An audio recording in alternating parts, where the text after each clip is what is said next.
मेरे प्यारे स्टूडेंट, स्वागत है आपका अपना प्यारा सा यूट्यूब चैनल बाबुल स्टडी क्लासेस पे। ये जो 500 टॉप क्वेश्चन का सीरीज लेके आए, अगर इस सेशन को आप पूरा कर लेते हो ना तो आपका एग्जाम में 90% मार्क्स लाने से कोई नहीं रोक सकता है, क्योंकि इस सेशन में लोग साइंस का 500 PYQ क्वेश्चन करने वाले हैं जो कि बहुत ही इंपॉर्टेंट है और यहां से आपके एग्जाम में क्वेश्चन 100 का 100% रहेगा ही रहेगा। तो चलते हैं बहुत ही शानदार तरीके से। देखो, अगर किसी भी क्वेश्चन का आंसर आपको पहले से पता होगा तो उसका जवाब आप चैट बॉक्स में चैट करके देते रहना। तो सबसे पहला प्रश्न आपके स्क्रीन पे है, रक्त का लाल रंग किसके कारण होता है? Option number A RBC, option number B haemoglobin, option number C carotene, option number D. देखो, अगर क्वेश्चन का आंसर पता है तो आपको इसका जवाब देना है। तो सबसे पहली बात, लाल रंग जो होता है ना हीमोग्लोबिन के कारण होता है। लाल किसके कारण होता है? हीमोग्लोबिन। और हीमोग्लोबिन में जो तत्व होता है वो आयरन होता है, इसी के कारण रक्त लाल होता है।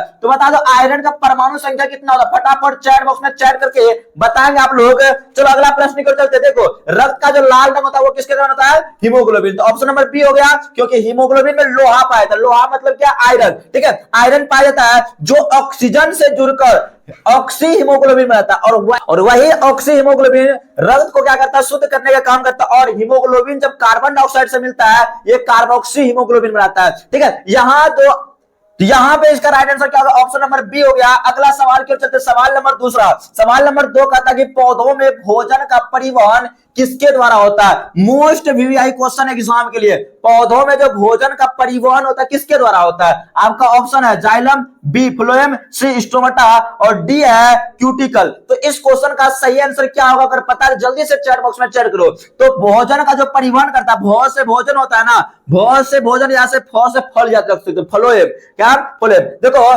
पौधा में अगर पत्ती में भोजन बनता है उसको सभी भागों में जो फैलाने का काम करता है एक उत्तक करता है जो कि फ्लोएम उत्तक होता है। ये दोनों मिल करके जाइलम और फ्लोएम, इसको संवहन उत्तक भी कहते हैं। क्या कहते हैं? संवहन उत्तक भी कहते हैं, याद रखना। और जाइलम का काम क्या है? जल का वहन करना। जाइलम का काम है जल का परिवहन करना। तो इस क्वेश्चन का राइट आंसर होगा ऑप्शन नंबर बी। तो यहाँ पे 20 का सही आंसर है क्या है? फ्लोएम। मतलब फ्लोएम द्वारा ग्लूकोज मतलब भोजन पत्तियों से पौधे के अन्य भागों तक पहुंचाया जाता है। मतलब फ्लोएम एक प्रकार की उत्तक है। और बात करते हैं फ्लोएम जीवित है या फिर मृत, तो यहाँ पे ये जो ना जीवित उत्तक है। फ्लोएम क्या होता है आपको याद रखना है? जीवित ये उत्तक है। ठीक है, इसकी कोशिका कैसे होती है? जीवित होती है। इसमें चालीन का कई सारा चीज होता है, ये बातें आपको याद रखना है। अगला सवाल है तीसरा, प्रकाश संश्लेषण में कौन सी गैस निकलती है?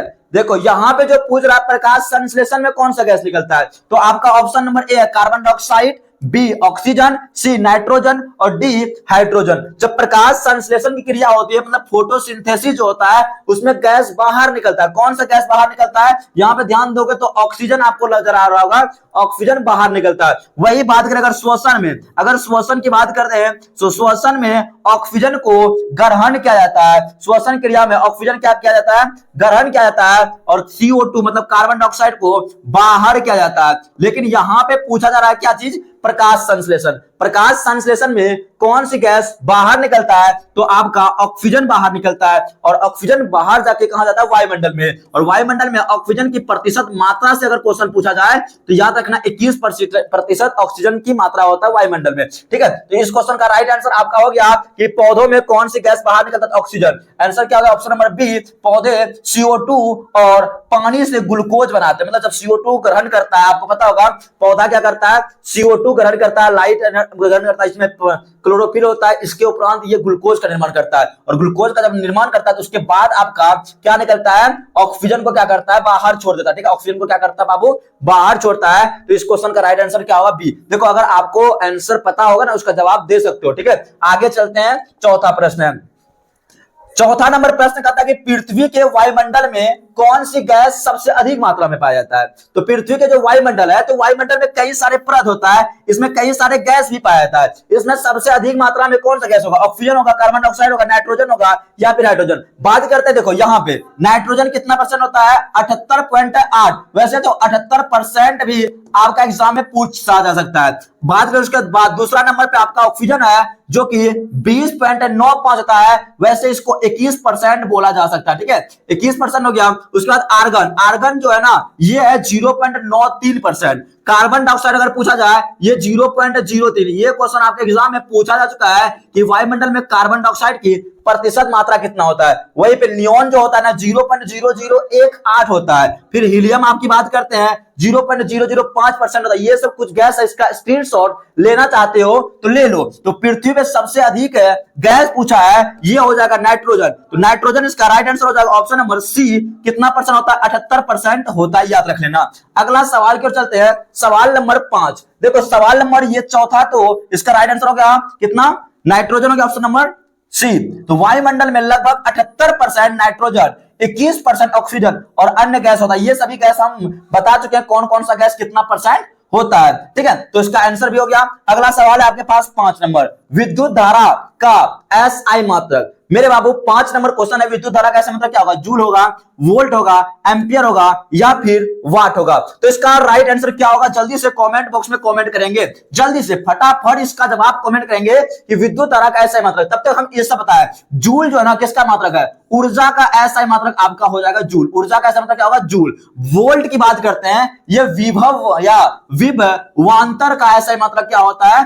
विभवांतर का एसआई मात्रक होता है वोल्ट है। और ये जो वाट होता है, ये वाट किसका एसआई मात्रक होता है? शक्ति का एसआई मात्रक होता है। अगर किसी भी स्टूडेंट्स का ये विद्युत धारा का एसआई मात्रक एम्पियर आया है, बिल्कुल सही है। मतलब यहां से याद रखना, आई बराबर होता है, सूत्र है Q/T, मतलब इकाई समय में कितना आवेश प्रभावित होता है उसी को कहते हैं विद्युत धारा। और विद्युत धारा का एसआई मात्रक एम्पियर होता है। 1 एम्पियर बराबर हो गया 1 coulomb per second. 1 coulomb per second भी एग्जाम में पूछा जा सकता है। तो 5 क्वेश्चन हो गया। तो आप लोग 5 क्वेश्चन में अभी तक कितने क्वेश्चन का जवाब दिए, जल्दी बताओ। देखो हम लोग तो 500 क्वेश्चन का टारगेट रखे हैं, तो धीरे धीरे सभी क्वेश्चन को करेंगे। एक वीडियो में तो नहीं होगा, लगभग हम लोग कम से कम एक क्लास में 30 क्वेश्चन लेके चलेंगे, ठीक है। अगला सवाल ये हो गया, विद्युत धारा का एसआई मात्रक हो गया आपका क्या? एम्पियर, ठीक है। विद्युत धारा का एसआई मात्रक एम्पियर। विद्युत धारा का सूत्र होता है आवेश बट्टा समय, मतलब आई बराबर सूत्र अभी बताया ना Q/T। इसकी एसआई इकाई क्या होता है? एम्पियर होता है, ठीक है। इकाई हो गया। अगला सवाल आपका 6 नंबर, पीत किस अंग से स्रावित होता है? देखो हमारे मानव शरीर का कई सारे पाचन तंत्र में कई सारे अंग होते हैं। ये फेफड़ा हो गया, लंग्स होता है, ये आपका अमाशय हो गया यहाँ पे, इसके बाद यकृत होता है, छोटी आंत, बड़ी आंत, कई सारे भाग होता है। तो कहा कि पीत जो होता है ना स्रावित होता है कहां से? तो आपको पता होगा पीत जो स्रावित होता है वो कहां से होता है? यकृत से होता है, मतलब लीवर से होता है। इस हिस्सा से आपका पीत स्रावित होता है, ठीक है। आपका right answer option number B हो गया इस क्वेश्चन का। तो चलते हैं अगला सवाल की ओर। यकृत हो गया आपका, यकृत पीत रस निकलता है और वसा के पाचन में मदद करता है। क्वेश्चन पूछा जाए पीत रस का क्या काम है, तो ये वसा के पाचन में मदद करता है। इस क्वेश्चन का सही आंसर ऑप्शन नंबर बी हो गया। अगला सवाल है 7 नंबर, कहता है कि अपचयन किसे कहते हैं? अपचयन, देखो अपचयन का नाम होता है एक होता है ऑक्सीकरण, यह होता है अवकरण, इसी का नाम है अवकरण। अवकरण, देखो अवकरण में क्या क्या होता है? सबसे पहली बात, ऑक्सीजन बाहर निकलता है। ऑक्सीजन क्या निकलता है? इसमें बाहर निकलता है और हाइड्रोजन को क्या करता है? ग्रहण करता है। जो हाइड्रोजन की ग्रहण करता है उसे क्या कहते हैं? हाइड्रोजन की वृद्धि बोल सकते हो। हाइड्रोजन की वृद्धि होता है और इसमें इलेक्ट्रॉन का क्या होता है? इलेक्ट्रॉन ग्रहण करता है। इसमें इलेक्ट्रॉन क्या करता है? ग्रहण करता है, ठीक है। इलेक्ट्रॉन ग्रहण करता है। ये चार, अगर 3 कंडीशन जिसके पास रहेगा वो हो जाएगा आपका अवकरण या अपचयन, ठीक है। ऑप्शन नंबर ए है ऑक्सीजन का ग्रहण करना, तो ऑक्सीजन तो ग्रहण नहीं करता है, इसका मतलब ये वाला ऑप्शन गलत है। उसका दूसरा ऑप्शन देखो, हाइड्रोजन का त्याग, हाइड्रोजन त्याग नहीं, हाइड्रोजन अगर ग्रहण लिखा रहता तो बिल्कुल सही होता। उसके बाद ऑक्सीजन का त्याग, ऑक्सीजन त्याग नहीं, ऑक्सीजन को ये ग्रहण करता है। ऑक्सीजन को क्या करता है? हाँ, ऑक्सीजन को बाहर, यहाँ पे तो ये वाला ऑप्शन सही लग रहा है, मतलब ऑक्सीजन त्याग कर रहा है, मतलब बाहर निकल रहा है ना, ऑक्सीजन बिल्कुल सही लग रहा है। ये सी नंबर सही है, इलेक्ट्रॉन ग्रहण करता है, इलेक्ट्रॉन ग्रहण, ये भी सही लग रहा है। ये 2 ऑप्शन हमको सही लग रहा है, लेकिन जब भी ऐसा कंडीशन आएगा तो यहाँ पे सी नंबर आपका सही हो सकता है, ठीक है। तो अगला सवाल की ओर चलते हैं। सवाल नंबर नेक्स्ट, ये 7 नंबर क्वेश्चन हो गया। देखो इलेक्ट्रॉन का त्याग ग्रहण भी करता है, ये भी सही था। इस क्वेश्चन का राइट आंसर डी भी हो सकता है, सी भी हो सकता है, दोनों ऑप्शन आपका सही होगा, ठीक है। ये क्वेश्चन को ध्यान रखना। अगला सवाल की ओर चलते हैं। डीएनए, डीएनए का पूरा नाम क्या होगा? डीएनए का पूरा नाम, 8वां सवाल है। डीएनए का डीऑक्सी राइबो न्यूक्लिक एसिड या फिर डीऑक्सी राइबो न्यूक्लिक क्या है? अल्फली या फिर डायरेक्ट न्यूक्लिक एसिड, ये सब तो नहीं होगा। यही वाला राइट आंसर होगा डीऑक्सी राइबोस न्यूक्लिक अम्ल, ठीक है। डीऑक्सी राइबोस न्यूक्लिक अम्ल, इसका राइट आंसर ऑप्शन नंबर ए हो गया डीऑक्सी राइबोस न्यूक्लिक अम्ल। मतलब डीएनए का पूरा नाम होता है डीऑक्सी राइबोस न्यूक्लिक एसिड। यह एक अनुवांशिक पदार्थ होता है जो एक पीढ़ी से दूसरी पीढ़ी में जाता है। उसके बाद 9 नंबर सवाल है, आंख का कौन सा भाग प्रकाश को रेटिना पर केंद्रित करता है। ऐसा कौन सा भाग है आंख का? देखो ये जो सिंपल आंख है, ये आंतरिक संरचना, ये जो आंख का आंतरिक संरचना है, इसका भाग का नाम यहां लिखा हुआ है कि कौन सा भाग प्रकाश को रेटिना पर केंद्रित करता है। देखो प्रकाश यहां से आया जो रेटिना पे केंद्रित करता है, कौन करता है? आपका पहला ऑप्शन है आइरिस, पुतली, लेंस या फिर कॉर्निया। कौन इसको एक जगह पे केंद्रित करेगा? कॉर्निया पर। तो इस क्वेश्चन का राइट आंसर जो होगा लेंस जो है ना, यहां पे ध्यान से देखोगे ये वाला जो है ना, यही वाला भाग क्या करता है, इसको यहां जो प्रकाश आया यहां से क्या करता है, इसको रेटिना पर क्या करता है, केंद्रित करता है। यहां पे लेंस हो गया, आंख का लेंस है, प्रकाश को मोड़कर रेटिना पर क्या करता है, केंद्रित करता है। तो ऑप्शन नंबर सी जो है ना इस क्वेश्चन का बिल्कुल ही सही जवाब होगा। अगला सवाल की ओर चलते हैं। सवाल नंबर 10 कहता है कि बिजली के बल्ब में तंतु मतलब फिलामेंट जो होता है ना, किस धातु का होता है? तो इस क्वेश्चन का सही आंसर क्या होगा? ऑप्शन नंबर ए तांबा, एल्युमिनियम, टंगस्टन, लोहा। मतलब बिजली का जो बल्ब होता है उसमें जो फिलामेंट होता है वो किस धातु का बना होता है? अगर आंसर पता जल्दी बताओ तो इसका सही जो जवाब होगा ना वो टंगस्टन। और टंगस्टन जो होता है बहुत ही इसका गलनांक उच्च होता है, इसका गलनांक लगभग 3400 डिग्री सेल्सियस के आसपास होता है, याद रखना।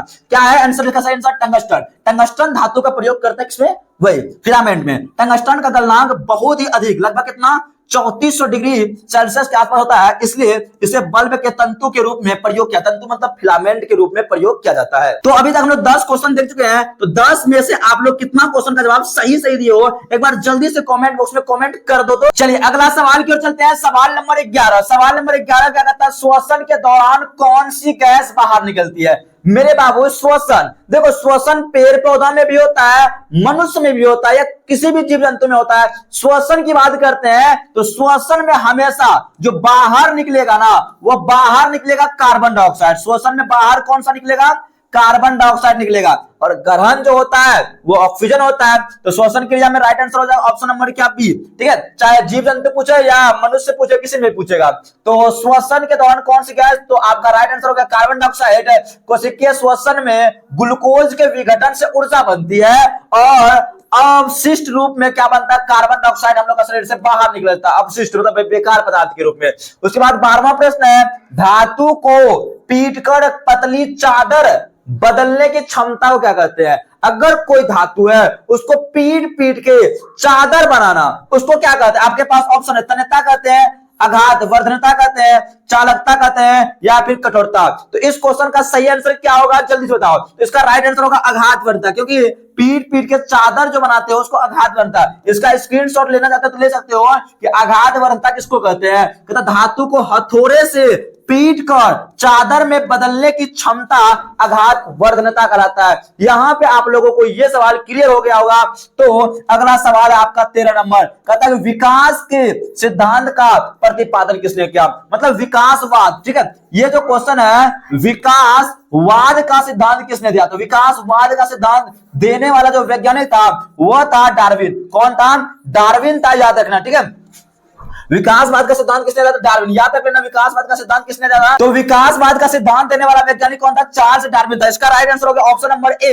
यहां पे याद रखना डार्विन ने survival of the fittest of और नेचुरल सिलेक्शन पर आधारित विकासवाद का सिद्धांत। याद रखना द स्पीशीज ऑफ ऑरेंज किसने लिखा था? याद रखना द ओरिजिन ऑफ स्पीशीज ये लिखा था चार्ल्स डार्विन। ठीक है, ये बातें भी आपको याद रखना। द ओरिजिन ऑफ स्पीशीज पुस्तक का रचनाकार कौन है या विकासवाद का सिद्धांत किसने दिया था? याद रखना चार्ल्स डार्विन। अगला सवाल है आपके पास 14 नंबर, कहता है जब सफेद प्रकाश किससे गुजरता है? प्रिज्म से। देखो ये आपका प्रिज्म है, यहां से कोई श्वेत प्रकाश गुजरता है, ये 7 रंगों में विभक्त होता है। इसको विबज्योर कहते हैं, मतलब बैजानी पिनाला से डिनोट करते हैं। गुजरता है तो वह किसमें विभक्त होता है? तो वह 7 रंगों में विभक्त होता है। कितने रंगों में? 7 रंगों में। यहाँ पे आपको प्रिज्म दिखाई देगा। ठीक है, कहता है कि प्रिज्म से प्रिज्म में जो अपवर्तन होता है श्वेत प्रकाश 7 रंग है। विबज्योर मतलब भी से violent, Indigo, blue, green, yellow, orange, red, ये 7 कलर का होता है, जिसमें सबसे तरंगदैर्घ्य जो ना लाल का अधिक होता है और सबसे कम तरंगदैर्घ्य होता है बैगनी का। किसका?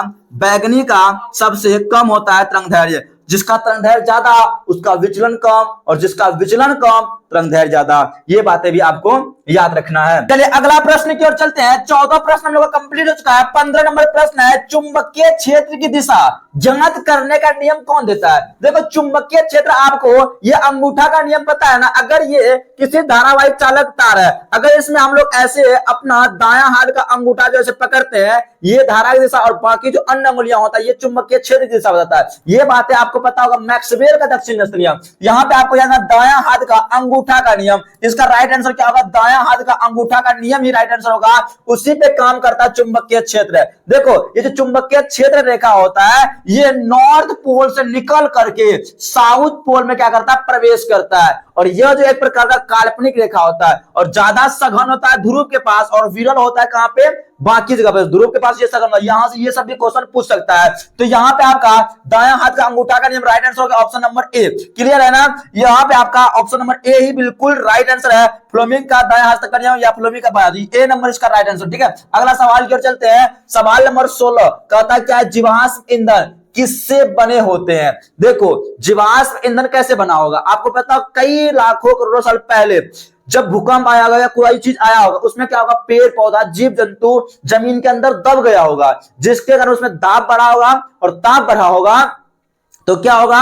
उसके बाद वो सड़ गल के किस में बदल गया होगा? जीवाश्म ईंधन, जैसे पेट्रोलियम कोयला, इसमें बदल गया होगा। यहाँ पे कहता है जीवाश्म ईंधन किससे बने होते? ऑप्शन नंबर ए, जानवरों के हड्डियों से, या पौधों और जीवों के अवशेषों से, केवल खनिज पदार्थों से, या केवल धातु से। यहाँ पे जिस क्वेश्चन का राइट आंसर हो सकता है पौधों और जीवों के अवशेषों से जीवाश्म ईंधन का निर्माण होता है, तो आंसर नंबर बी हो गया, पौधों और जीवों के अवशेषों से। इसका याद रखना, करोड़ों वर्ष पहले मृत पेड़ पौधे और जीव दाब व ताप के कारण कोयला, पेट्रोलियम, प्राकृतिक गैस में बदल गए, जिन्हें क्या कहते हैं? जीवाश्म ईंधन कहते हैं। इसका स्क्रीनशॉट लेना चाहते हो तो ले सकते हो। ये 16 प्रश्न हम लोगों का कंप्लीट हुआ। चलो अगला सवाल की ओर चलते हैं। सवाल नंबर 17, विद्युत मोटर किस सिद्धांत पे काम करता है? तो विद्युत मोटर क्या होता है? देखो विद्युत मोटर आप लोग घर में लगाए होंगे, वो जब करंट में जोड़ते हैं तब उसको यांत्रिक में बदलता है। मतलब विद्युत ऊर्जा को यांत्रिक में बदलने वाले यंत्र को क्या कहते हैं? विद्युत मोटर कहते हैं। ये इस किस सिद्धांत पे काम करता है? विद्युत अपघटन पे, चुंबकीय प्रेरण पे, चुंबकीय क्षेत्र में धारा प्रभावित है,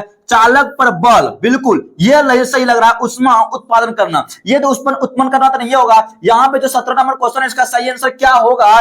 चुंबकीय क्षेत्र में धारा प्रभावित चालक बल पर। तो ऑप्शन नंबर सी जो होगा इस क्वेश्चन का राइट आंसर होगा। तो 17 का सही आंसर क्या होगा? ऑप्शन नंबर सी हो गया कि जब किसी चालक में धारा प्रभावित होती है तो चुंबकीय क्षेत्र में होता है क्या? तो उस पर बल लगता है, बल लगता है। इसी सिद्धांत पर विद्युत मोटर भी काम करने लगता है। अगला क्वेश्चन है 18 नंबर कि हरे पौधों में हरा रंग किस कारण से होता है? हरे पौधों में जो होता है हरा पौधा, देख रहे हो ना, ये हरा किसके कारण होता है? आपको पता होगा इसमें एक वर्णक होता है जो हरित लवक होता है, जिसको क्लोरोफिल पाया जाता है, और यही क्लोरोफिल के कारण पौधा क्या होता है? हरा होता है। और क्लोरोफिल के कारण ये सूर्य प्रकाश को क्या करता है? ये अवशोषित करता है, और पृथ्वी से यहाँ पे जल लेकर के, कार्बन डाइऑक्साइड लेकर के कार्बोहाइड्रेट मतलब ग्लूकोज का संश्लेषण करता है, और उसको फिर पूरा शरीर में बांट देता है। यहाँ पे right answer option number B हो गया कि क्लोरोफिल सूर्य प्रकाश को अवशोषित करता है और प्रकाश संश्लेषण में सहायक होता है। कौन? क्लोरोफिल। ठीक है, यहाँ पे ऑप्शन नंबर इसका बी हो गया। 19 नंबर क्वेश्चन है, किसी वस्तु का वेग दुगुना हो गया। देखो वेग जो अगर भी से बोला जाए,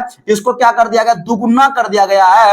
तो क्या जाए तो उसकी गतिज ऊर्जा कितनी गुना होगा? सबसे पहले आपको गतिज ऊर्जा, इसको इंग्लिश में कहते हैं काइनेटिक एनर्जी। क्या कहते हैं? काइनेटिक एनर्जी का सूत्र होता है 1/2 mv²। m मतलब मास होता है और v मतलब वेग होता है। ये काइनेटिक ऊर्जा का सूत्र होता है। अगर तुम वेग को दुगुना करोगे, ध्यान से देखना, यहाँ पे काइनेटिक ऊर्जा जो है ना, ये डायरेक्टली प्रोपोर्शनल है m का और v² का। v², अगर वेग दुगुना कर रहे हो मतलब 2 पे स्क्वायर देना पड़ेगा, 2 × 4, तो काइनेटिक ऊर्जा ऑटोमेटिक है वो 4 गुना हो जाएगा। तो 4 गुना मतलब ऑप्शन नंबर सी जो है ना इस क्वेश्चन का सही आंसर हो गया कि गतिज ऊर्जा कितना? गतिज ऊर्जा यदि दुगुना हो जाता है तो ये 4 गुना। मतलब क्या होता है कि यदि वेग दुगुना होगा तो गतिज ऊर्जा 4 गुना होगा। ऑप्शन नंबर हो गया इसका क्लियर। अगला सवाल है 20 नंबर का, अम्ल का स्वाद कैसा? ये बहुत ही इंपॉर्टेंट क्वेश्चन है, कई बार एग्जाम में पूछा जा चुका है कि अम्ल का स्वाद जो होता है कैसा होता है? ऑप्शन नंबर ए मीठा होता है, खट्टा होता है, कड़वा होता है, नमकीन होता है। अम्ल का स्वाद जो होता है ना खट्टा होता है। तो ऑप्शन नंबर इसका बी बिल्कुल सही जवाब होगा। अम्ल का स्वाद कैसा होता है? खट्टा होता है। नींबू में कौन सा अम्ल पाया था? सिट्रिक। देखो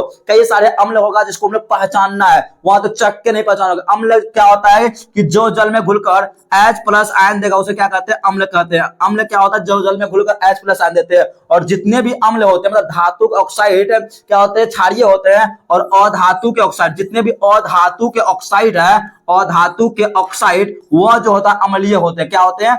अम्लीय होते हैं। अधातु के ऑक्साइड क्या होते हैं बाबू?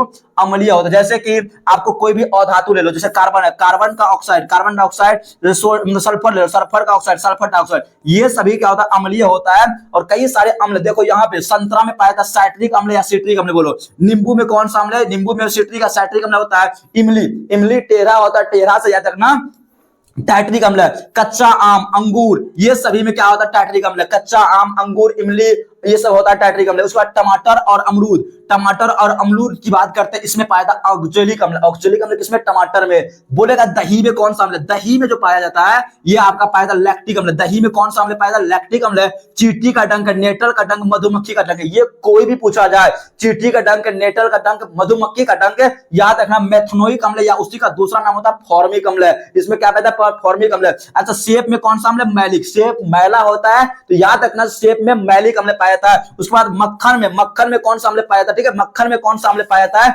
मक्खन में है ना ब्यूट्रिक अम्ल पाया था। मक्खन में कौन सा अम्ल? ब्यूट्रिक अम्ल है। चाय की बात करते हैं मेरे बाबू, चाय में जो पाया जाता है, चाय में टैनिक, चाय मतलब टी से टैनिक, चाय में कौन सा अम्ल है? टैनिक अम्ल। वसा में एस्कर्बिक अम्ल। ठीक है, वसा में वसा में आपको याद रखना है सीरियरिक अम्ल। कौन सा अम्ल? सिटियरिक अम्ल। सिटियरिक अम्ल। प्याज में एस्कर्बिक अम्ल है। आंवला में आपका एस्कर्बिक अम्ल है। ये सब कुछ अम्ल था जिसको आपको याद रखना है। स्क्रीनशॉट लेना चाहते हो तो ले सकते हो। तो 20 क्वेश्चन हम लोग का कंप्लीट हुआ। तो आप लोग 20 क्वेश्चन में अभी तक कितने प्रश्न है सही कर पाए जल्दी से बताओ। फटाफट हम लोग और कुछ क्वेश्चन को करते हैं। क्वेश्चन नंबर अगला 21 नंबर, जल का रासायनिक सूत्र क्या है? देखो जल तो होता है ना वो हाइड्रोजन और ऑक्सीजन से मिलकर बना होता है, मतलब H2O इसका सूत्र हो गया। और हाइड्रोजन का परमाणु कितना? इसमें 2 है। ऑक्सीजन का परमाणु कितना? 1 है। ये भी क्वेश्चन अगर पूछेगा याद रखना, पीने में पानी में 2 हाइड्रोजन और 1 ऑक्सीजन परमाणु होते हैं, याद रख लेना। ठीक है, अगला क्वेश्चन है 22 नंबर, वो कौन सा अंग है जो रक्त को पूरे शरीर में पंप करता है? आपको पता होगा पूरे शरीर में जो रक्त को फैलाता है वो हृदय से ही फैलाता है। कहां से? हृदय। तो इस क्वेश्चन का राइट आंसर क्या होगा? ऑप्शन नंबर बी जो है ना, यहां पे राइट आंसर होगा हृदय। ठीक है, हृदय ही रक्त को क्या करता है? हृदय एक पेशीय अंग है जो रक्त परिसंचरण को नियंत्रित करता है और पूरे शरीर में पंप करने का काम करता है। अगला सवाल आपके स्क्रीन पे है 23 नंबर। सवाल नंबर 23 का जवाब दो, पौधों में गैसों का आदान प्रदान किसके द्वारा होता है? पौधा में जो है ना पत्ती होता है, पत्ती में क्या होते हैं? छोटे छोटे छिद्र होते हैं जिसको क्या कहते हैं? रंध्र कहते हैं। और इसी रंध्र के द्वारा क्या करता है? गैसों का आदान प्रदान होता है। जाइलम, फ्लोएम, रंध्र, स्टोमाटा हो जाएगा right answer. Option number C जो है ना इसका सही जवाब होता है आपका ऑप्शन नंबर सी। तो पौधों में गैसों का आदान प्रदान रंध्र द्वारा होता है। क्या होता है? स्टोमाटा। छिद्र बोलोगे क्या? पत्तियों में सतह पर छोटे छोटे छिद्र होते हैं जिन्हें रंध्र कहते हैं और इनके द्वारा गैसों का क्या होता है? आदान प्रदान होता है। स्क्रीनशॉट लेना चाहते हो तो ले सकते हो। चलो फिर हम लोग चलते हैं अगला सवाल की ओर। अगला सवाल नंबर 24 का था कि ओजोन परत वायुमंडल के किस मंडल में पाया जाता है? देखो सबसे पहले बात, ओजोन परत क्या होता है? ओजोन परत का सूत्र होता है O3।